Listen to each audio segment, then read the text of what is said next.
Hola, hoy les voy a hablar sobre los antibióticos en la odontología. Mi grupo está conformado por Yusari, Davis, Camila, Wilson, Jesús y quien les habla, Katie. Primero empecemos por su definición. Los antibióticos en la odontología son medicamentos que se utilizan para prevenir y tratar infecciones bacterianas que afectan los dientes, encías, huesos y tejidos blandos en la cavidad oral. Se indica cuando hay infección con signos sistemáticos como lo que es la fiebre, la inflamación extensa o el malestar. También existen riesgos que la infección se disemine. El paciente también está inmunocomprometido y la infección no puede ser controlada solo con el tratamiento local. Los lugares de acción de los antibióticos. Bueno, los antibióticos pues funcionan atacando partes específicas de las bacterias. Acá cada tipo de antibiótico actúa como si fuera una clase de herramienta, por decirlo así, que está diseñada para dañar una estructura clave de la bacteria y así evitar que ésta pueda vivir o reproducirse. Dentro de los lugares de acción de los antibióticos encontramos que estos actúan en la pared celular bacteriana. Como primero, pues, ¿qué es la pared celular?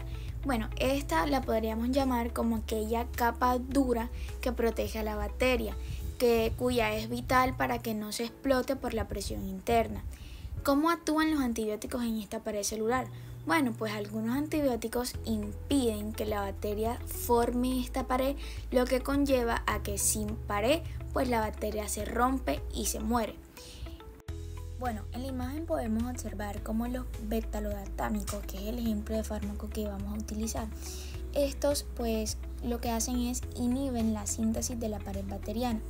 El mecanismo de acción de esto se basa en la inhibición de la última etapa de la síntesis de la pared celular. Estos antibióticos pues se unen a enzimas conocidas como los PLP, que son proteínas ligadoras de penicilinas. Estas son necesarias para la síntesis del peptidoglucano e interrumpen la síntesis de la pared celular. Además, activan enzimas líticas que son autolisinas que llevan a la muerte de la bacteria. Bueno, y como les comenté, en la imagen pues tenemos el ejemplo del beta-lactámico que está este antibiótico al unirse a la pared celular lo que hace pues es una inhibición de la síntesis de enzima, interrumpe este proceso y a falta de la formación pues se da la destrucción de la pared y lo que lleva a la muerte de la bacteria. Entre otros lugares de acción encontramos la membrana celular. Como primero, pues, ¿qué es la membrana celular? Esta la podríamos considerar como la piel interna de la bacteria, que esta es la que regula lo que entra y lo que sale. ¿Cómo actúan los antibióticos en esta? Bueno, algunos antibióticos dañan esa membrana haciendo agujeros. Lo que pasa es que acá al momento de hacer los agujeros, pues la bacteria pierde contenido y muere rápidamente. Ejemplos de estos antibióticos que causan esto tenemos las polimixinas. Acá en la imagen podemos observar, bueno, lo que hacen los antibióticos en la membrana celular pues es que producen una pérdida selectiva de la permeabilidad. Los antibióticos que afectan la membrana celular pues modifican la permeabilidad y provocan la salida de electrolitos. Este cambio altera la composición del medio intracelular y lleva a la muerte de la bacteria. En la imagen podemos observar cómo pues la polimixina, que es el antibiótico del ejemplo, entra a la membrana celular, lo que ocasiona pues como unos agujeros, por decirlo así, que es lo que va a llevar a que la bacteria pierda pues su contenido y se destruya y ocasione la muerte de la membrana. Bueno, en los lugares de acción seguimos con los ribosomas, que acá lo que ocurre es una síntesis de proteínas. Bueno, ¿qué son los ribosomas? Estos pues son como los hornos donde la bacteria fabrica su proteína. Para tener una idea clara, los ribosomas son los centros celulares de traducción que hacen posible la expresión de los genes. Es decir, estos son los encargados de la síntesis de proteínas a partir de la información contenida del ADN que llega transcrita a los ribosomas en forma de ARN mensajero. ¿Cómo actúan los antibióticos en el ribosoma? Algunos antibióticos lo que hacen es meterse en los ribosomas y evitan que las bacterias produzcan proteínas. Sin las proteínas, pues no pueden crecer ni vivir. Y pues también existen dos tipos de ribosomas bacterianos, los 3,0S y los 5,0S. Estos pues las bacterias los tienen pequeños para que los antibióticos no afecten pues nuestras células. En la imagen podemos observar cómo los antibióticos pueden unirse al ribosoma bacteriano.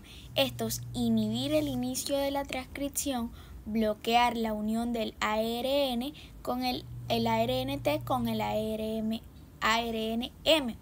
Acá pues lo que hacen es bloquear la translocación dentro del ribosoma para así inhibir finalmente la síntesis proteica. Luego también tenemos como lugares de acción que trabajan los antibióticos los ácidos nucleicos, el ADN y el ARN. ¿Qué son? El ADN y el ARN pues son el manual de instrucciones de la bacteria. ¿Cómo actúan estos en los antibióticos? Pues algunos antibióticos bloquean las enzimas de copia del ADN, lo que genera que la bacteria no pueda reproducirse ni repararse. Uno de los ejemplos de antibióticos que utilizamos acá pues son las quinolonas, que son la ciprofloxacino y la rifampicina. En la imagen podemos observar el ejemplo de que los antibióticos que actúan como inhibidores de la síntesis de ácidos nucleicos, que en este caso serían las quinolonas, pues cómo se unen a las enzimas que participan en las etapas de transcripción y replicación del ADN. Lo que pasa es que estos impiden que el proceso continúe. Y como último lugar de acción de los antibióticos, pues tenemos el metabolismo bacteriano. ¿Qué es? Pues las bacterias necesitan fabricar ácido fólico para producir ADN y así poder crecer. ¿Cómo actúan los antibióticos en este metabolismo? Pues los antibióticos bloquean diferentes pasos de esta ruta metabólica, lo que lleva a que la bacteria no pueda producir ADN y así pues no crecer. Ejemplos de estos antibióticos que pues bloquean y hacen la acción sobre vías metabólicas tenemos el trimethoprim y las sulfametazol. Estos generalmente se utilizan juntos. En la imagen podemos observar cómo se da la acción sobre vías metabólicas. Estos antibióticos trabajan en el PABA. Que el PABA pues lo que significa es ácido P-aminobenzoico o ácido para-aminobenzoico. Esta pues es una molécula esencial para las bacterias, para que las bacterias pues produzcan ácido fólico, el cual estas bacterias necesitan para crecer y poder dividirse. Los antibióticos que actúan inhibiendo esta vía metabólica son las sulfamidas, como lo podemos observar en la imagen, y la trimetoprina, también conocido como trimethoprim. Esto lo que hacen es que las sulfamidas actúan como un antimetabólico, compitiendo con el ácido parabenzoico por la enzima dehidropterosinasa. Y la trimethoprim pues inhibe la forma en la que esta enzima es reversible al dehidrofolato reductasa bacteriana. Esta combinación, estos antibióticos siempre se trabajan juntos y esta combinación de ambos antibióticos, de la trimethoprim y el sulfametazol, lo que genera es que actúan sinérgicamente bloqueando dos etapas consecutivas de esta vía metabólica esencial para muchas bacterias. Bueno, en resumen, los antibióticos suelen actuar sobre las bacterias mediante 5 mecanismos generales: la inhibición de la síntesis de la pared bacteriana, la acción sobre la membrana celular, la inhibición de la síntesis de ácidos nucleicos, la inhibición de la síntesis proteica y la acción sobre las vías metabólicas. Están los bacteriostáticos y los bactericidas. En ontología, estos antibióticos se usan para controlar infecciones ontogénicas, previenen complicaciones sistémicas y manejar infecciones que no pueden drenarse de inmediato.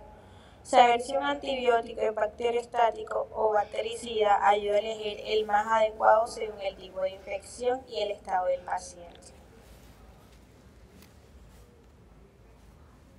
El efecto variostático este inhibe el crecimiento y la multiplicación de las bacterias. No las mata directamente, permite que el sistema inmune del paciente termine de eliminarlas. Estos son útiles en infecciones leves y en pacientes sanos. Un ejemplo de son la acitromicina, tetraciclinas y clindamicina. Este efecto ocurre cuando el antimicrobiano bloquea la síntesis de proteínas de la bacteria no puede crecer ni multiplicarse. Esta detiene la replicación del ADN y la bacteria no puede dividirse. El efecto bactericida mata directamente a las bacterias y reduce la carga bacteriana rápidamente. Este efecto ocurre cuando el antimicrobiano destruye la pared celular bacteriana y la bacteria se rompe y muere completamente. Daña la membrana celular y la bacteria pierde su integridad. Interfiere con funciones vitales del metabolismo bacteriano. Un ejemplo es el metronidazol, que afecta el ADN del anaerobio. En ontología, preferido en infecciones más fuertes o en pacientes inmunocomprometidos. Un ejemplo es el amoxicilina, penicilinas y metronidazol. Y la cloroxidina a concentraciones altas es bactericida. Parámetros del efecto inhibitorio de la resistencia, empezando con la concentración mínima inhibitoria, que es la menor concentración de un antibiótico capaz de detener el crecimiento bacteriano. Permite determinar si una bacteria es sensible o resistente a un fármaco y es clave para elegir el antibiótico y calcular la dosis adecuada. Pasando a la concentración mínima bactericida, que es la concentración necesaria para matar un porcentaje alto de bacterias, y se usa para decidir si es un tratamiento bactericida. Y Por último, tiempo sobre la CMI, que algún antibiótico funciona mejor cuando la concentración se mantiene por encima de la CMI durante la mayor parte del día. Pasando a la concentración máxima alcanzada, para antibióticos que dependen del caseína pico alto para ser efectivos, son clave en medicamentos dependientes de concentración.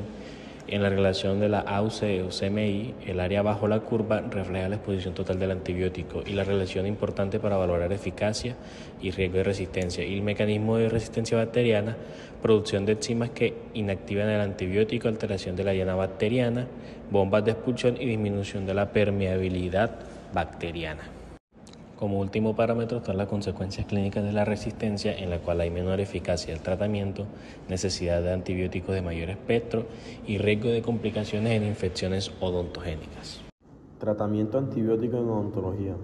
Consiste en el uso de fármacos antimicrobianos como coadyuvantes para controlar infecciones de origen dental o bucal, cuando existe diseminación, compromiso sistémico o riesgo de complicaciones, y nunca como sustituto del tratamiento odontológico local.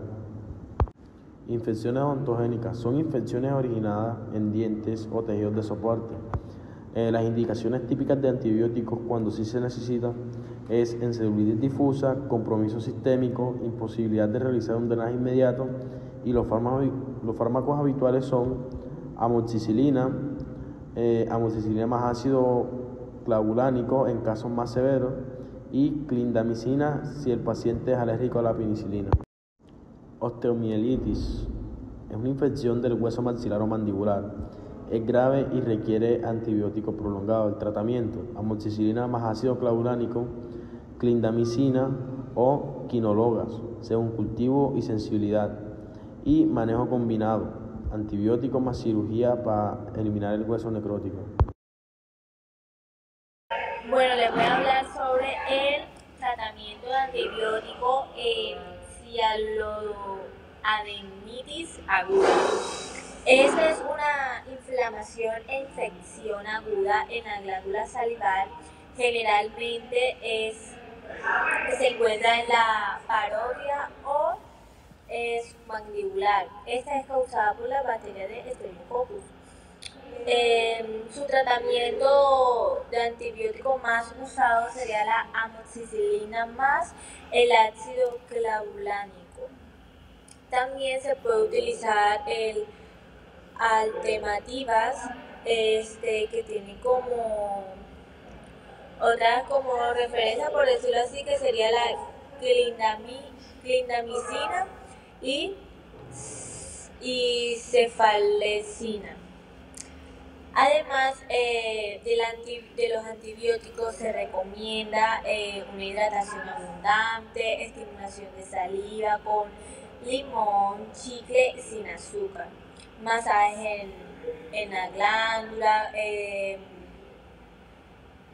y una buena higiene oral. Seguimos con el tratamiento de antibióticos en gingivitis necrosantes aguda. Esta gingivitis necrosante aguda es una infección grave en las encías caracterizada por dolor intenso, sangrado, mal olor y necrosis en la pulpa interdental. Sus antibióticos de elección serían el metronidazol, que a veces se combina con amoxicilina más metronidazol.